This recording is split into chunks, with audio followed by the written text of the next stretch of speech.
And welcome everybody to Father Shawn's Paranormal Ministry. I am his co-host Annette Munich. Father Shawn is unable to be here. He is on extended leave. His wife has very serious ongoing medical issues. And we do have a GoFundMe for Sharon Whittington. The link will be in the chat, and the link will also be, it'll be in the comments underneath the show after it's over as well, because all of your donations and all of your prayers are really, really appreciated. You have no idea. It's just a really bad scenario, and he's very sorry he can't be here. On the GoFundMe, it's titled Join Sharon's Fight to Beat Cancer. And thank you to everybody that responds to that. You're so appreciated. Um, Father Shawn is a priest with the United States Old Catholic Church. You may know him from the show Eli Roth Presents, The Legion of Exorcists, which appeared originally on Travel Channel, but now it can be seen also on Max and Discovery Plus. Father Shawn is also the author of 2 books, God, Ghosts, and the Paranormal Ministry, Volumes 1 and 2. I'm co-host Annette Munich. I have my business is Stellium Books. I'm his publisher. I do have a new book to talk about this week, which is Apex by James Baxter. Excellent book. AI dinosaurs, just really, really intense. A real page turner. Anybody that enjoys that kind of a good read, I recommend you go and get a copy. It is available on Amazon in paperback and Kindle. And today we're having just too much fun. We're going to have the UFO UAP Open mic, and very happy for my guest today to talk about this with us, and that is Karl Sup. I'm going to bring him on right now. Karl Sup is a lifelong paranormal experiencer. He is also a very seasoned squatcher, an elite squatcher.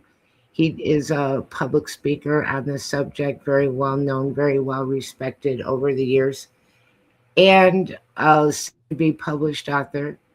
He's got his books that he's working on. He's always busy working on something over there. And very happy to have Karl joining us. Karl and I are both UFO. Um, we've both seen UFO or UAP. They didn't used to say UAP. They only used to say UFO. Now they say UFO UAP. He and I have both seen, and I'm not going to speak for Father Shawn and tell his story, but Father Shawn as well. And I can say that because he's talked about it on the show before. So that would be all 3 of us have seen UFO UAP. And we're going to talk about that today, and we're going to take your comments and questions. Might even take a poll or 2. And so as we welcome Karl, hello, Karl. Karl's one of my favorite people. We're going to give him a heart for being with us today. We're just happy to have him joining us. And I would like to start off with a poll. We've got Carrie here, Heidi, we've got Linda. Anybody here, have you seen, or do you think you have seen a UFO, UAP? And now I'm going to turn it to Karl. How are you doing? Thank you. I'm doing very well. Very well, thank you. Very happy to have you. Yep. You're always a man with an interesting story. We have him on a lot talking about Bigfoot, but he has all kinds of stories. And this started from the time that he was a young person, that he's been experienced. Oh, absolutely. Yes. So you're Started with spirits and ghosts, and ended up migrating over to UFOs or UAPs after an experience I had, and then later on Bigfoot. So it's it's been a journey. I'll put it that way. I would say, and I said this kind of a lot, and hi Kira, Kira's here too. I've said this a lot that back in the day, that's getting, you're getting old when you're always saying back in the day. That's me. Back in the day, in the paranormal community, you kind of had to pick. You couldn't say, oh, yeah, I experienced ghosts and everything, and then also say UFOs, or if you wanted to say Bigfoot, you had to kind of pick one, because if you claim to have experienced two or more, then you're just crazy for sure. When if it's just ghosts, you're maybe crazy.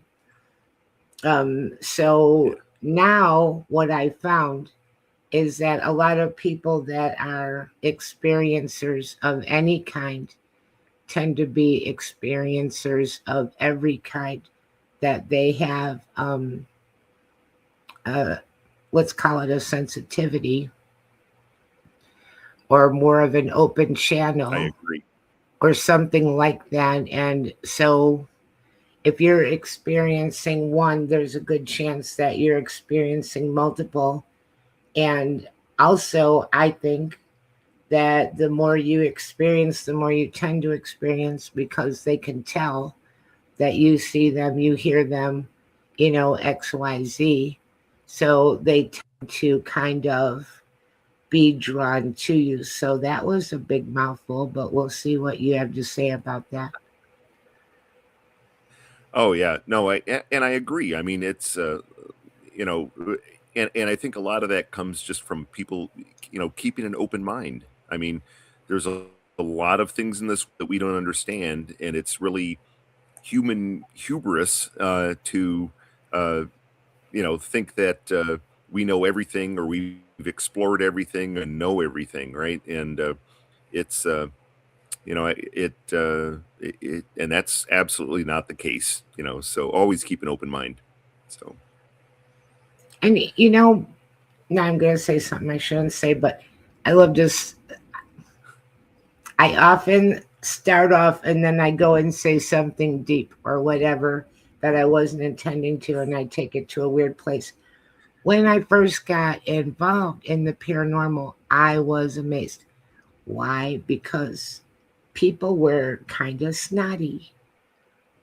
The UFO people didn't believe in the ghosts, or the ghosts didn't believe in the Bigfoot or whatever, and they were non-supportive of each other. And I'm thinking, the whole deal about this being the paranormal is we're talking about the realm of the unexplained.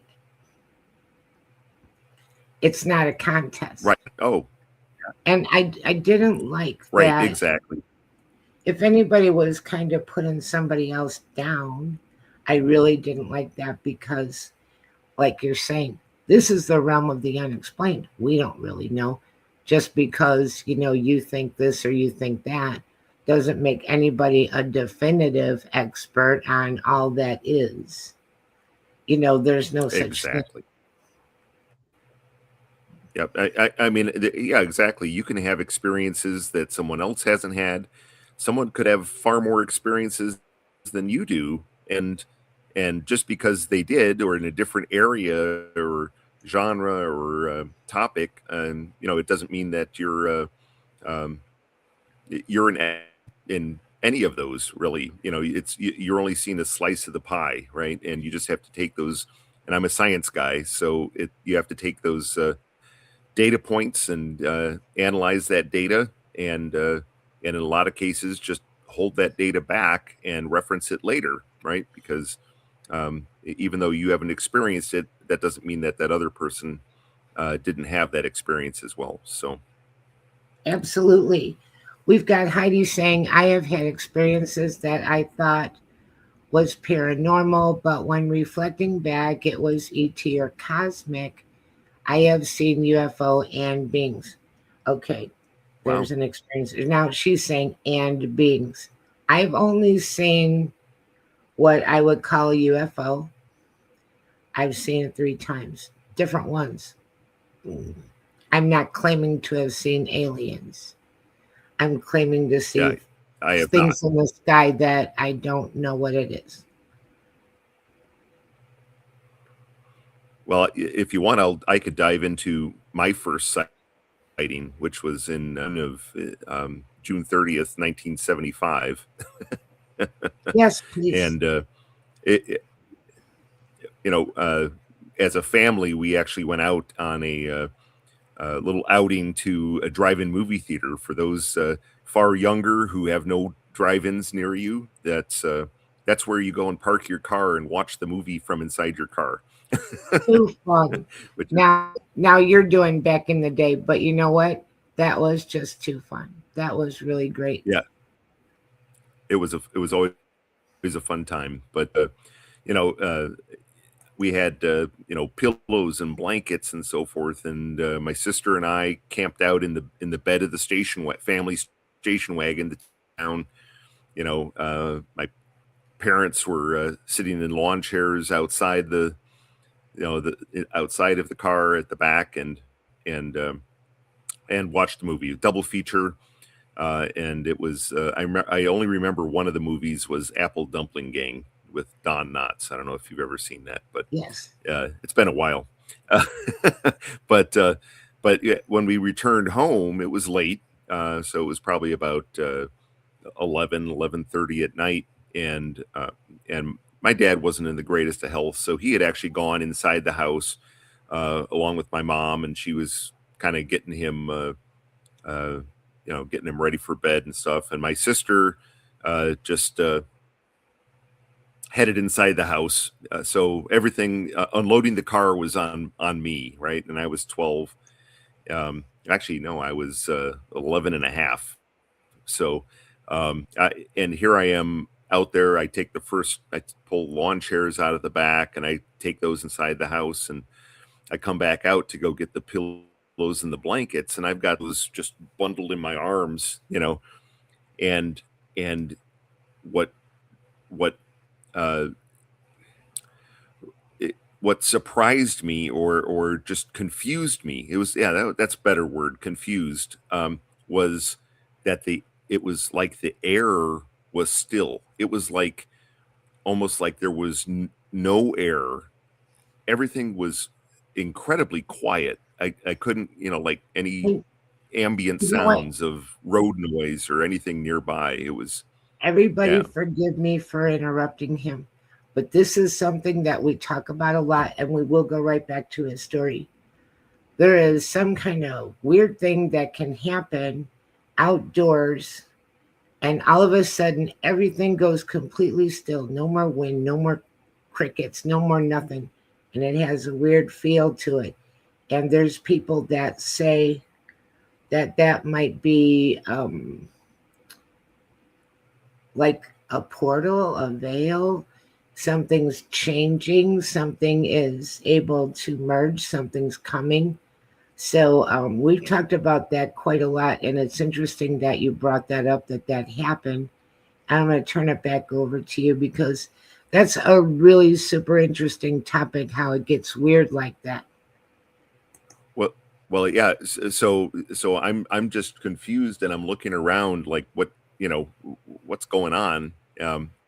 And of course I got these blankets and pillows right in my arm, and at the end of our driveway was a street light, and in the light pollution from the street light sky, I ended up looking up, and I mean, it couldn't have been more than 1,000 feet above. I think it was lower, but I'll say 1,000 feet above me was this triangular craft, and it was moving just not very fast, totally silent, no lights on it, just slowly drifting as it came over, and in the light from from the street light, just it was illuminating it a little bit.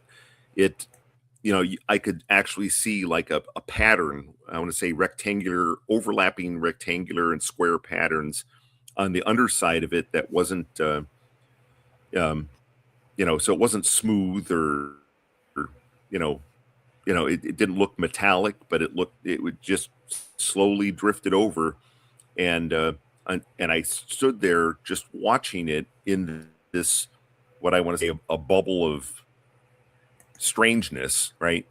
And then when it kind of ended up passing where the street light wasn't illuminating it anymore, I ran inside and almost came right into and I dropped everything on the driveway. And Yeah.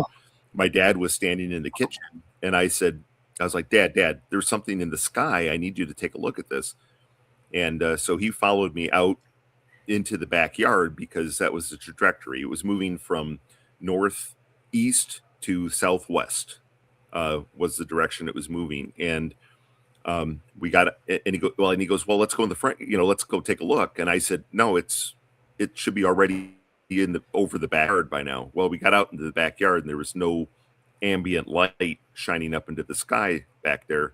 And it was pitch black, but you couldn't see any stars where this craft was up in the sky. So it wasn't like translucent or anything like that. It actually blotted them out. And it was, and my dad saw that and he said, well, that's strange. And he's like, well, maybe it's a blimp. Right. And I was like, it was triangular, and of course I went back out and I, did my good son deeds and picked up everything off the driveway and locked up the car. And then I kind of filed that away. But I know in May of 1977, I went and I saw Star Wars, and the opening scene when the Star Destroyer comes across the screen. I actually had a little bit of PTSD from that because I was shocked, as far as the texture on the underside of it and so forth. And of course, 2 years prior, why would, anyway, it was, but that was my experience from that. But the interesting thing and the revelation I've had this year was I actually watched the documentary Age of Disclosure Okay. that came out, and in that they were talking about, and also I watched the S4 Bob Lazar story, and they talked about the way the propulsion unit they believe works on these craft, the anti-gravity. It creates an anti-gravity field, and that field extends out well beyond the craft, and it makes me wonder if that, I want to say, vacuum or stillness or whatever is caused by this bubble of anti-gravity that it's generating. That's a really interesting thing to throw out there. I know when it happened to me, when everything went still and there were no more sounds. It was a summer night. Everything went still, the wind stopped, no more crickets, and it just felt weird. Like there was a weird energy to the air, but that was connected to ghost and not UFO. Now, there are Oh, people wow. that say, and we can't really say it's right or wrong, but there are people that say that all of this stuff is just interdimensional stuff that passes in and out of the quote unquote veil or portal or whatever you might want to call it. And maybe that's true because with the UFOs and stuff, um, it's hard to,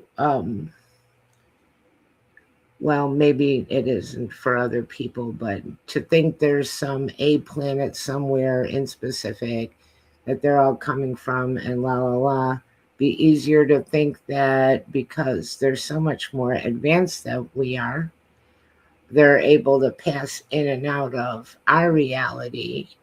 And just the same thing that we think about Bigfoot, that they're able to pass in Yeah. and out of our reality and other cryptids. And then in the spirit world, um, I think there's different scenarios. Some might be around all the time, some might be passing in and out. And also, there's stories where it seems like maybe the weird thing happens, and then the veil is thin, and then you see them and they see you. And that's possible too. I mean, like I said, I certainly didn't expect that. Right. I was just my chores, right? And it was like, Right, and then just that strange, but it wasn't for the strange feeling. I may have never looked up because I was trying to right, figure out what's going on here. This right. is super odd. But I've had people ask, like, do you think that you were, taken during that period? But the elapsed time from when I went into the house and got my dad after it, it was, and plus I don't, I was standing there just mesmerized by whatever this was up in the sky. And then the moment I couldn't see it anymore, I dropped everything and ran in the house, so, um, I was still holding everything in my arms. It wasn't like, stuff was just left down there, um, so I don't believe that happened only because, the time, uh, elapsed time was, not that great, right? So it was about maybe 5 minutes of looking at it. So, I've heard other stories too of people looking at the sky and realizing that they're actually looking at quite an enormous craft because, oh, huge. pardon me, the shape of the craft is blotted out pitch black and there's stars around it, and like there'll be this huge area where there's no stars at all, and if you stare at it you see the shape of the craft. Yep. I would estimate this was probably 500 feet long at least. I mean, it was Whoa, it was very sizable. Yeah, there it you was go. very sizable. So, That's but I very could only interesting. see the part that was illuminated. Well, the story that But I have no, and that, is here. I'm sorry. Go ahead if you wanted to finish. I was going to no, no, tell. no, no, no. I I have. was done. Okay. The story that I have, and mine was like so freaky. Here in Oklahoma, and or on the expressway, and we saw two of them triangular, and they made no noise, and they're coming along the highway. They're up, of course, and they could stop and they could change directions very easily, but they would do that and then come back together, and they're coming along the highway. And we're like, holy crap, because we watched it. This went on for a while. And then the one went over the highway and we had to drive under it. We had no choice. That was scary. And we were looking up at the bottom of it, and it was flashing red lights, flashing white lights, flashing red lights, flashing white lights. And we drove under it, and I got a good look up at the undercarriage of it. And that was like extremely freaky. And then it went back over, and then the both of them continued. I mean, they must have both have been 50 miles or more that they were there. It wasn't that quick. It was really a freaky experience. And so that's my biggest one. And then out here in the country, I've seen two that are similar. And the one was just up in the sky, and it was at night, and it did have some lights, but it wasn't moving. It just stayed there and made no sound. It was there for so long. I watched it. I told everybody, come out and see this thing. They came out, they got bored, they went back in the house, they went to bed. I'm still watching it. I go in the house, get something to drink, I come out, it's still there. It was still there when I went to bed. It was just there. And then another one Wow. um, did that same thing. Um, but maybe that same summer, but not like within a week or two. It was spaced out a little bit. Um, so those are very interesting. Now, when I say that, I'm not saying I saw a spaceship exactly. I'm not sure what I saw. Could the government have things that behave this way, that are soundless, that can shoot up, that can change directions, that can do all kinds of things? Maybe. I don't think so. I don't know. The government sure does have secrets, but I would say that I've seen three, and based on how long it went on. If it were just something short and them, I might be like, I'm not really sure what I saw. But for so long, I mean, that second one, that had to go on for hours, 5 hours. And I go to bed and it's still there. So that's crazy. I'm looking at this thing for 5 hours. Everybody comes and looks and they go back in the house. They get bored with it. Here's Carrie saying, I saw a ball of fire fly right across my windshield from left to right on a drive late one night about 12 years ago. It was very bright yellow and white in color. I've heard people talk about the giant balls and spheres and stuff like that, but she's saying ball of fire. That's interesting.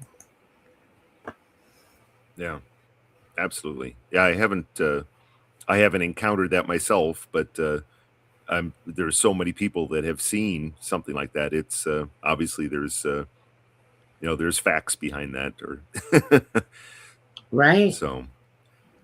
So there's all But different kinds yeah, of things. absolutely. Yeah, my second sighting was not quite as dramatic, but I had gone to a science camp up in the mountains of Arizona, and Arizona has amazing skies, especially when you get away from the larger cities. In fact, we have so many observatories in Arizona: Kitt Peak and the Vatican's observatory, I Lola was going to Observatory in say, Flagstaff, which yeah, and and the that we're up at where ASU typically does their summer football training at Camp Tonazona, and uh, the all the all everybody had to, whatever, bedtime was 9 p.m. or something like that, and everybody heads into the cabins. Well, they had a girls' cabin, and a boys' cabin, and everybody was in bunk beds. And of course, we waited until all the adults were asleep, and then we snuck out onto the football field, which had an unobscured view of the sky. And everybody, we laid out on the 50-yard line. We're looking at the stars, and there's a bunch of nerds, right? So we decided to uh, play the satellite game, which we could see who would spot the most satellites moving across the sky. So somebody would point one out, and then somebody else would have to validate. Oh, yeah, yep, that's one, or and so I don't know what the count was up to. Plus there was a few. A few guys and girls who really weren't paying too much attention to this guy out there, but um, but I'm sure the counselors were probably not thrilled with that. But uh, so we're looking at the skies, and all of a sudden somebody says, "Oh, there's one," and everybody's like, "Where?" And everybody looks in, they point it out, and we're looking, and it's moving the same speed as the other satellites that we saw moving, and except this one's red. It, hmm, and it's at the same distance, it's about the same size, and it's moving across the sky at that same speed, but it's a red light. It's bright red, and everybody was, and we're like, why is it red? And then somebody says, oh, maybe it's a Russian satellite. Of course, this is the early '80s, so we're thinking, oh, it's so and somebody's like, no, it wouldn't be a Russian satellite, and And then, as everybody's looking at it, it stops, just absolutely stops dead, right in the sky, in the same spot, and long enough that we're having a discussion. Well, how is that possible? How could it, you know? And then somebody's like, well, maybe it's falling towards Earth. It's heading towards us, and that's why it doesn't look like it's changing. Or anyway, so we're having these discussions, and then with that, it had been moving like on a trajectory like this, and then it shot at about a 45-degree angle away from it at unbelievable speed. Hmm. But it was probably like 3 to 5 minutes just sitting in that one spot, and then it took off, just right over the horizon. It was great, and then everybody stopped. There was no talking, and everybody just silently got up, and we went back into the cabins. It's like, I don't know what we just saw, but Right. Yeah, that's a crazy story. But if you're that's perfect. You're laying there and you're looking. And in Arizona you can see yep, the stars very, very well. And it's funny that very you well. brought up the Vatican because they know that aliens and UFOs are real because they have one of the biggest observatories in the world. And they had a luncheon or a conference about it like 4 years ago with all of these different scientists. So they don't really deny it. Yeah, yeah, that's absolutely true. If that's something The I shouldn't say, I should stop and Yeah, I was say going to say, well, my opinions don't reflect the opinions of this station or Father Shawn or Karl Sup or anybody else. yep, I have to have a and that's disclaimer. okay. I think we know that, right? Right, Yeah, right. but no, I was going to also call out too that in Arizona in 1975, in during the same summer that I had that sighting down in Tempe, Arizona, with the large triangular craft. There was a very renowned encounter that occurred north of Payson, Arizona, near Snowflake, Arizona, and that was the fire in the sky incident with Travis Bolton and the logging crew as well. Oh, And that yeah. and as a kid, I remember following that in the newspapers as well because it was just like, you know, and then of course everyone claiming otherwise. Later on, I'll say it was probably 1995 or so. I ended up meeting Travis Walton just by accident, and I ended up talking with him for 45 minutes about the his experience. And Wow. boy, I could not. There was no deception whatsoever. So, and I'm telling you, he was. It really happened to him. That's my belief. Wow, that's very cool. Um, and that story's pretty famous, but if you want to outline it a little bit, in case you think Oh, Travis sure. Yeah, Walton yeah. started Walmart, no. Yeah, so yeah, yeah, no, he is not attached to the Walmart dynasty. So, but no, Travis was working as a lumberjack along with a crew. I think his brother-in-law and a few others were in the vehicle, and as they were finishing up for the day, they were heading back out of the forest, and they saw a light ahead. They actually thought that it could be a fire, possibly. It was so bright, and when uh, and they pulled up, and then he kind of realized this is range. I don't know what this is, and he got out of the car, and his buddies were telling him, like, no, no, don't go near it, whatever. And he ended up walking over to it, and they saw him uh, get taken, uh, for lack of a better word. And with that, uh, the other three took off in the truck and headed into town and told their story. and of course, law enforcement thought that they were, they had done something to him, and this was an excuse, and et cetera, et cetera. And then it was several days later, Travis showed up in Heber, Arizona. In fact, the payphone that he called from is still there, and with a little sign near it that this was the phone that Travis called. It was the he ended up, he showed up basically undressed, naked, and called, and then everybody thought that it was. Then they started saying it was a big hoax, but he had specific marks on his body, and it was, and of course he's been battling that level of I want to say disdain or disbelief for decades. So I feel for him. Interesting. I want to do a quick poll and ask the chat room. How many of you have taken the time to look over some of these files that were released last week?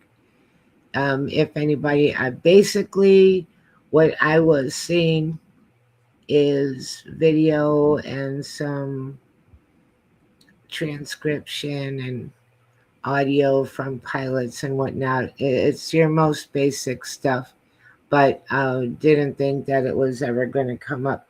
And Carl and I were saying before the show started, was a little bit weird. It's like, I wonder if something's on the horizon that made them feel like we have to finally say something.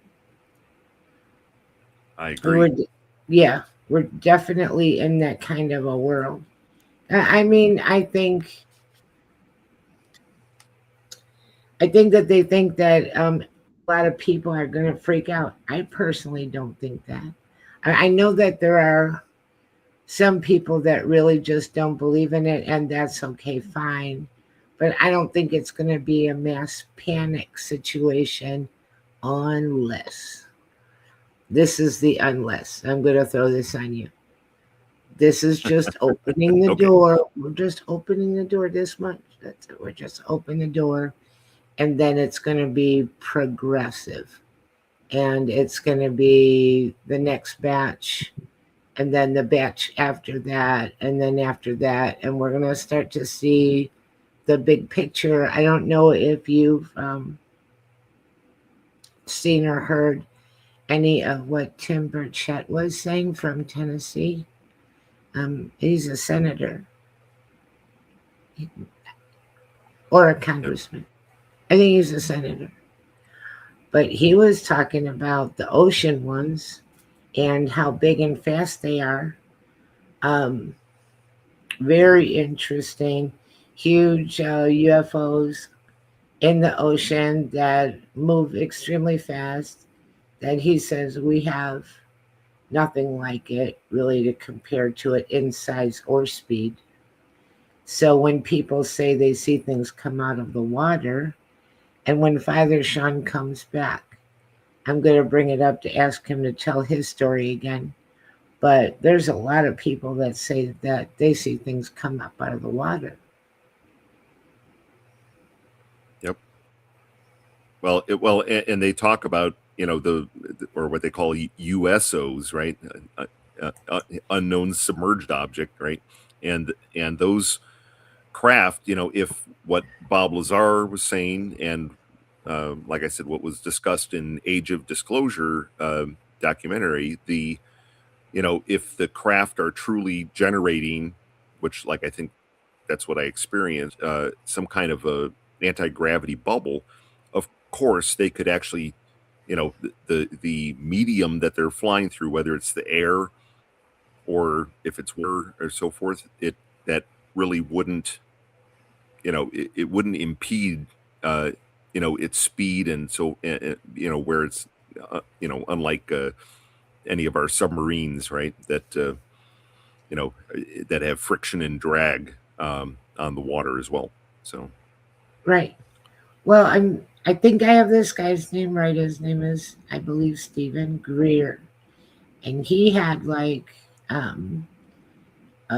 movie slash documentary where he was teaching people how to call UFOs. If I'm wrong, was the name Stephen Greer? Please correct me. How to mentally call UFOs, and they show up. And they have a bunch of people now that do this. They'll get together and get their lawn Well, chairs out, and they will mentally call for them to come, and they come.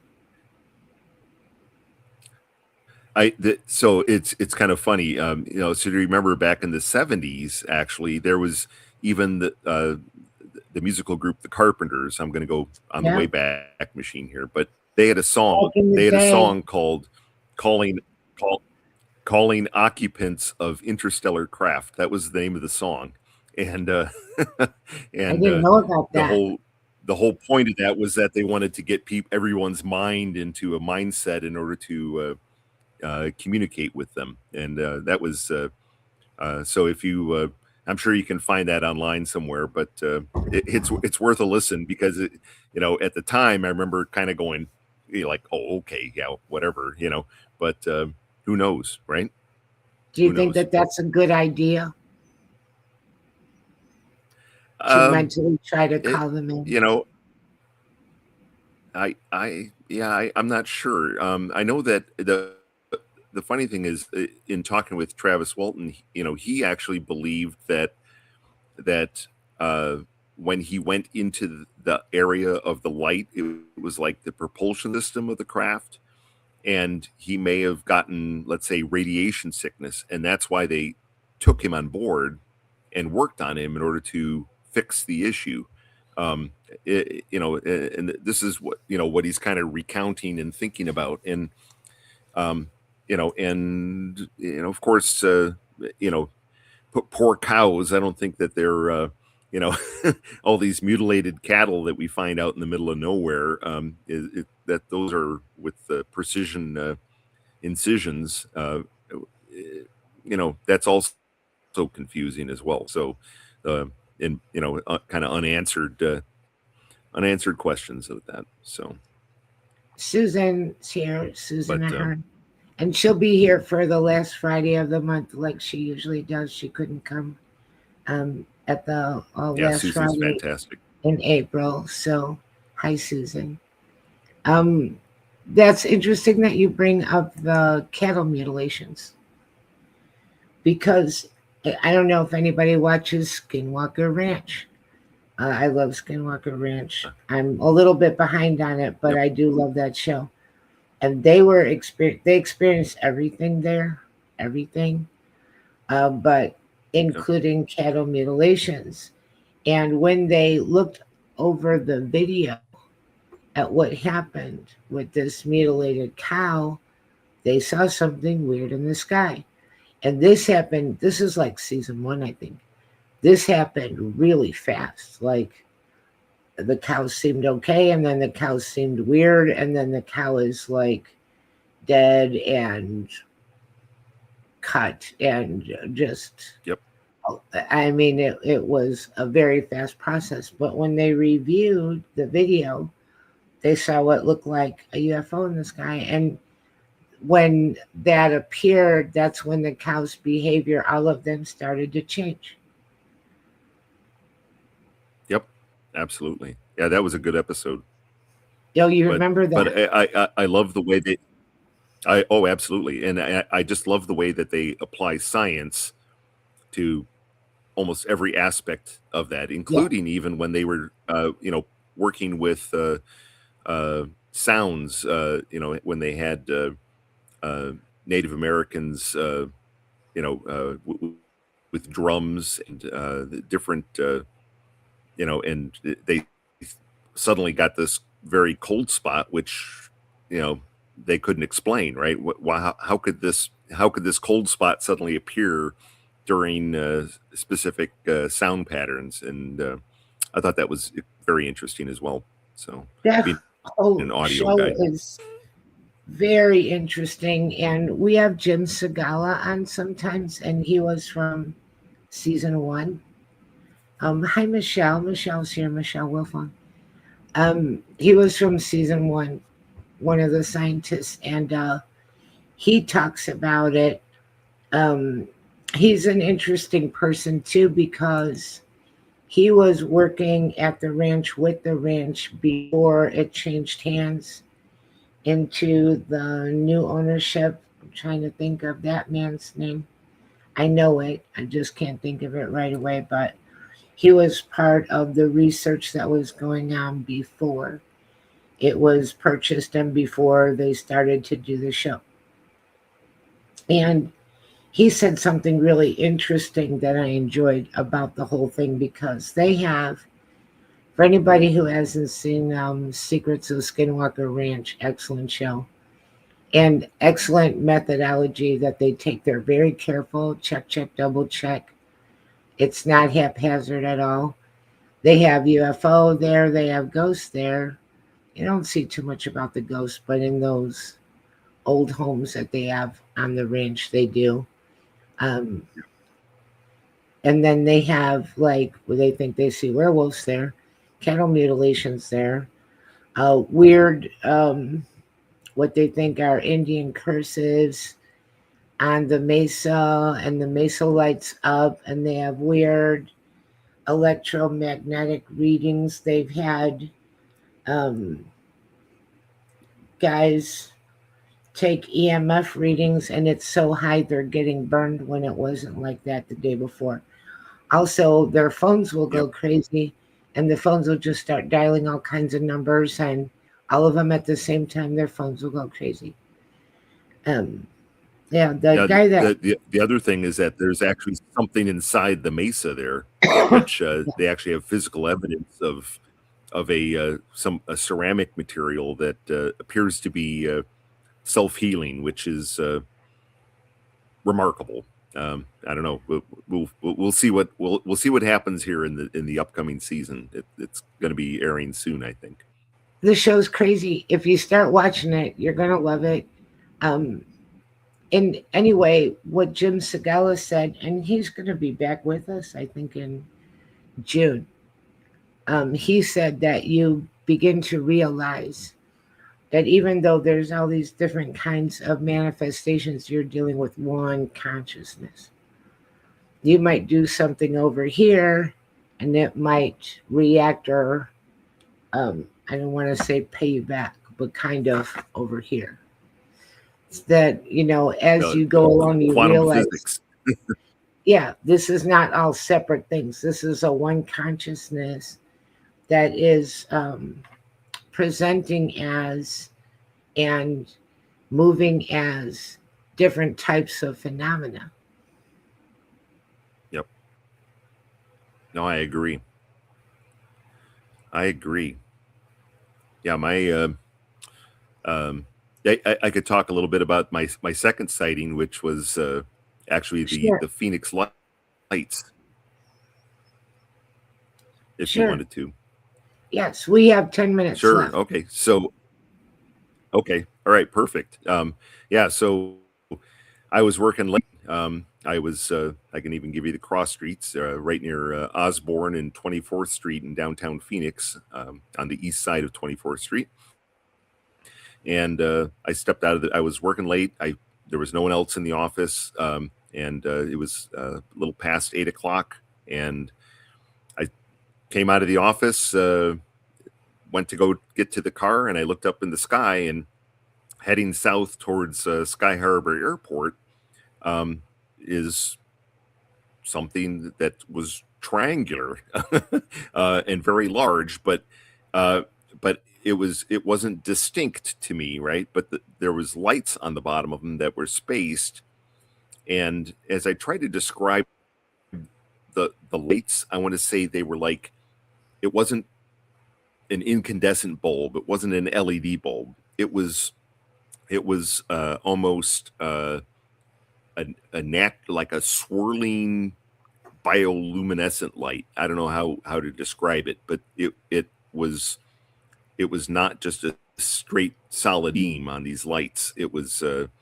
there was but it was just, I want to say, the eastern edge of the craft was about a mile to the west of me, and I couldn't really see on the other side, so I just saw this line of lights along that eastern edge of it as it was heading south. But I remember looking up and I thought, well, that's an unusual formation of, and initially I was thinking, oh, helicopters, right? Mhm. But then I actually went back and took a second look at it because I I realized that it's heading down towards restricted airspace at Sky Harbor Airport because it was going directly towards where all the aircraft would be landing at the airport. And in fact, I know that Kurt Russell later on, he actually was a witness as well. He actually saw the lights as he was on approach to land at Sky Harbor Airport, and he called it in. But Oh, I remember, you know, but I remember looking at it and initially, and I was like, huh, that's a strange, formation of helicopters, right? And then I looked back up at it and I thought, well, that's weird, but why is it moving towards that restricted airspace? And that's kind of strange.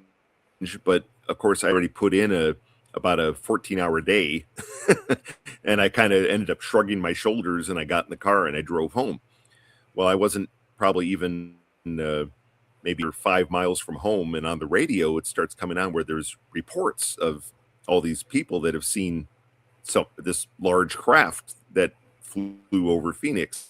I get home and it's all over the news by that time, and I get home and I tell my wife all about it. I'm like, you're I saw that. I was like, I saw that, and it was pretty much almost directly overhead, wow. just a mile, to the west of me, but the interesting thing I always thought was the lights, and then of course around 10 p.m., I think the Air Force went out and actually let go some flares to the south of Phoenix, and then they were saying, "Oh, that's what everybody saw with these flares. That was south of South Mountain in Phoenix," and that was not the case because it was pretty much right over me in central Phoenix. And I have friends that also were that lived near the end of the runway at Luke Air Force Base in the West Valley here, and they said that there was F-6 that were scrambled right about that same time. That just came blasting out of there, which was unusual for that time of night. So, That's so and then of course interesting. everyone started making fun of it, and yeah, Did yep. you say what So year that was? How long that ago was was 1997. 1997? Very March cool. March 13th, 1997. Wow. And when you're saying triangular, did it remind you of the other triangular shaped? I couldn't, yeah, I couldn't see any details on it. It was kind of blotted out the sky, but it was much larger than than what I saw in 1975. So Interesting, that much was larger. yeah, Because I and would that, say that. Go that ahead. oh, no, I was going to say that the swirling light, like I said, almost like a bioluminescent or a organic bioluminescent swirl is what I described. Like I said, when I thought back on it, I'm like, that's not like no other light that I've seen, Yeah, before or since. So yeah. Susan saying, "What a great experience! Love that story." And it's a very cool story. And the triangular craft that I saw was not really that big. I mean, it was big, but not like what you're describing. Mine, I would say, yeah, it was bigger than the length of a semi, but not like a ginormous thing. oh, this was I want to say a mile across. That's how large this thing was. I Based got a on other UFO people's Pinto. accounts. I got a UFO Pinto? Pinto, or a gremlin or something. I got Yeah, the yeah. Yugo of UFOs. That's what I got. Yeah, I tell you the most interesting thing about that sighting that so many people saw in Phoenix at that time was that the first sightings of it were near Paulden, Arizona, which is kind of north of Prescott and Chino Valley, and other people saw it as well, but saw it heading south, but from Paulden, Chino Valley, Prescott, and so there was actually a timeline based on time and distance of witnesses going all the way basically from Interstate 40 in northern Arizona all the way south across Phoenix and down towards Tucson. So all these people separately witnessed it, had as far as a timestamp, so on it. I mean, if you have to think about it, that was a craft of some kind. Now, whose craft it was, don't know, right? Yeah. But I mean, the size of it, too, that's just hard to explain. Very interesting Right. that Kurt Russell called it in. And I think that is Yeah. a very, very interesting story. You have a lot of witnesses to that. That's extremely cool. Yeah. I know we Thousands. only have 3 minutes left, and I want to say this because I was really enjoying this, and there's so much to talk about, and I do have a cancellation for next week. So if you would want to come back, we could do a part 2. I would love that. That would be fantastic. Yeah, I think it would be a lot of fun, and it's possible too that they could drop more files between now and then. There's kind of a lot to talk about here, and we just kind of started with the beginning. We had a lot of people in the chat that are um, saying that they have seen UFO, UAP, and even one person that said that experienced seeing an alien. So that's really, really interesting. And like I said, I think what happened with the government, which I have to do a retraction because I never thought they'd actually do it, but they did. But all they did was open the door this much. There is so much more, and I think it's going to come out in batches because that's what they like to do. And we're going to get little snippets, and the story's going to get bigger and bigger. And I would love to have you back next week and talk about it again. Absolutely. Let's do that. Let's do that. We'll have a part 2. UFO UAP Open mic. And Golden Cougar Wolf is saying, I have an interesting photo I'd like you to see. If you are in our chat room, it says contact Annette, and there's an email address. If you can see that. So, and that's annette.munich@gmail.com. And we could show it, but only the people, basically in the chat and the people that watch it after would be able to see it. And our listeners on the ground won't be able to see it. But I would love to see it. You could send it to me, and the email address is there for contact for me. And we also have a contact for Father Shawn. I want to say thank you to everybody for coming. I wish you a wonderful night, a fabulous weekend. Many thanks to United Talk Radio, 107.7 FM, New Orleans 105.3, Gulf Coast. Also, Joe Montaldo, thank you. Michelle DeRoche, thank you. And I'd like to invite everyone to stay tuned for Carrie Lynn, Shellhorn, and Spirit Switchboard, which is coming up next. Have a beautiful week. Thank you, Carl. Thank you so much. Really appreciate it. We'll do it again You're next welcome. Friday. You're welcome. Thank you. Bye, everybody. All right. Thank you so much. Take care. We'll see you next week. Okay.